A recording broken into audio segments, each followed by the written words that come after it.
Ako si Boy, batang ama dito sa Kuwait. Aray ko! So ngayong araw mga guys, may lakad tayo ngayon. At sa wakas makukuha na natin ang ating civil ID card. Good shit!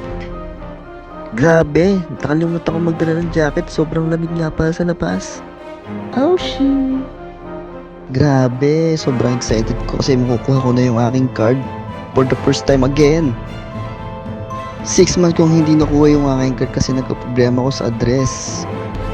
Eto nga, paglabas ko na ng elevator ay sobrang lamig. Mas malala pa sinalalamig ng jowa. Aray ko. Habang naghihintay ako dito sa labas ay napaisip ako. Asa na kaya yung mga taxi driver? Eto nga't may paparating at pinara ko na si Kuyang driver. How are you? Good shit? Diyan nga ay nagtatawaran pa kami. Hindi ko lang kasi kung magkano papunta ng Pasay South Sura. Sabi ko, pwede bang 1 dinar na lang? Malala kasi wala nang money. Poor na me. Oh shit.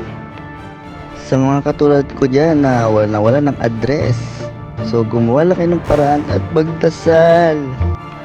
Malala guys kasi dito sa Kuwait malimit ang checking. Kaya kailangan natin ng civil ID card. Kung hindi naman ay dapat meron din kayong mobile ID just in case na ma-check-in kayo.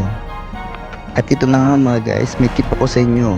Kung nawalan kayo ng address, kumpletuhin nyo lang yung requirements galing sa sahil para hindi kayo magkaproblema. Grabe, andito na ako sa Pasay South Sura. Binabaybay ko yung papuntang loob. Good shit, kasi excited na makuha ulit yung card niya. Grabe, aray ko. At nandito na nga pala ako sa machine ko para kunin ang aking bagong card. Oh shit. Pag pinasok mo pala yung iyong card ay maghintay ka lang ng ilang segundo or 1 minuto lang. Madali lang na yun kasi renew na lang. Sige na, ilabas mo na yung card ko at makauwi na po. Aray ko.